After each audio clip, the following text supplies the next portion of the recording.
Trending news Odisha रे आपण मानक स्वागत।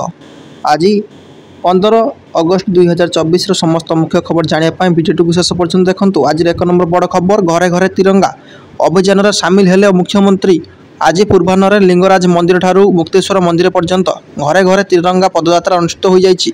एही पदयात्रा मुख्यमंत्री मोहन चरण माझी जोग देइथिले। मुख्यमंत्री समेत उपमुख्यमंत्री प्रभात परिडा, सरकारी दलर मुख्य सचेतक सरोज कुमार प्रधान, एकाम्र विधायक बाबू सिंह, मुख्य शासन सचिव मनोज और राज्य सरकार अन्य वरिष्ठ प्रशासनिक अधिकारी समेत हजार हजार जनसाधारण जोग देइथिले। परवर्ती मुख्य खबर, खणिरू मिलिबो विपुल टंका।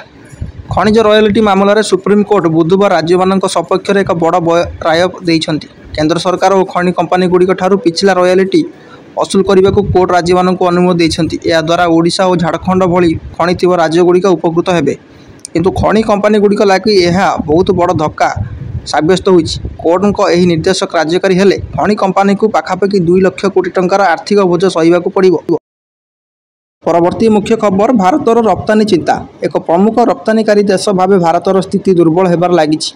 देश भितर विभिन्न जिनिस उत्पादन करी विभिन्न राष्ट्र को पठाइबा एवं एक मैन्युफैक्चरिंग हब रे परिणत होगा लगी रही स्वप्न प्रति झटका लगी। विश्वर अनेक देश को भारतर रप्तानी ह्रास पाई। चीन, ब्रिटेन, जर्मनी, दक्षिण Africa, Malaysia, France, Italy, Australia, Nepal, Brazil, Belgium, तुर्की और इंडोनेशिया को भारतर रप्तानी ह्रास पाई। चीन उपर निर्भरशीलता कम रहिबा लगी जेते उद्यम करा विशेष सफल हेउ नाही। परवर्ती मुख्य खबर, आसुची 2टी लघुचाप। घूर्णिबलय प्रभाव में आगामी 3 दिन किसी स्थान में प्रबल वर्षा होगा संभावना रही।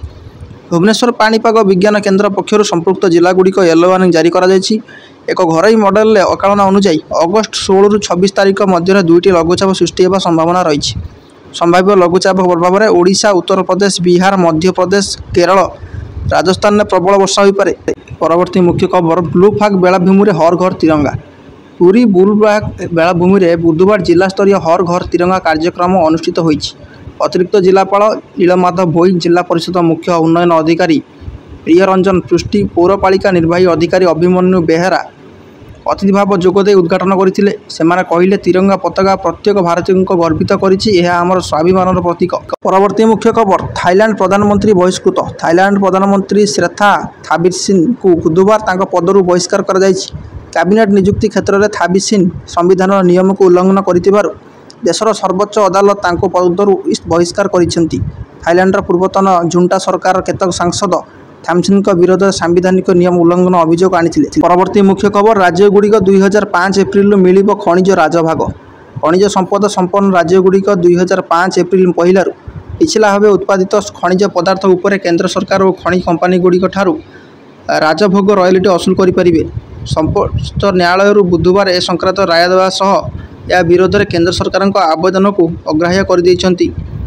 जुलाई 25 रे सर्वोच्च न्यायालय टिकस और राजभाग सम्मान नुहे बोली दर्शाइबा सह राज्य मानक निजस्व खनिज संपद उपर राजभाग आदाय करिपारिबे बोली राय देइथिले। परवर्ती मुख्य खबर, ओडिशा कांग्रेस पाई 14 जणिया स्टीयरिंग कमिटी। ओडिशा प्रदेश कांग्रेस कमिटी परिचालना पाई उत्कल भारत कांग्रेस कमिटी सभापति मल्लिकार्जुन खड़गे 14 जणिया स्टीयरिंग कमिटी गठन करिसेंति। ओडिशा कांग्रेस प्रभारी डॉक्टर अजय कुमार अध्यक्षतार गठित कमिटी वरिष्ठ नेता सर्वश्री श्रीकांत जेना, रामचंद्र खुंटिया, जयदेव जेना, सांसद सप्तगिरी ओलागा, रामचंद्र काड़ाम, अशोक दास, भक्तचरण दास, अनंत प्रसाद सेठी, अहमद मुकिम, देवाशीष पट्टनायक, विश्वरंजन महांती, बलभद्र माझी और सस्मिता बेहेरा अछंती। परवर्ती मुख्य खबर, ब्लैक रोज तदंत हेब। दीर्घ 15 वर्ष पर पुणी बहु चर्चित ब्लैक रोज जहाज बुड़ी घटनार गुमर खोलिबा नहीं चर्चा आरंभ होइछि।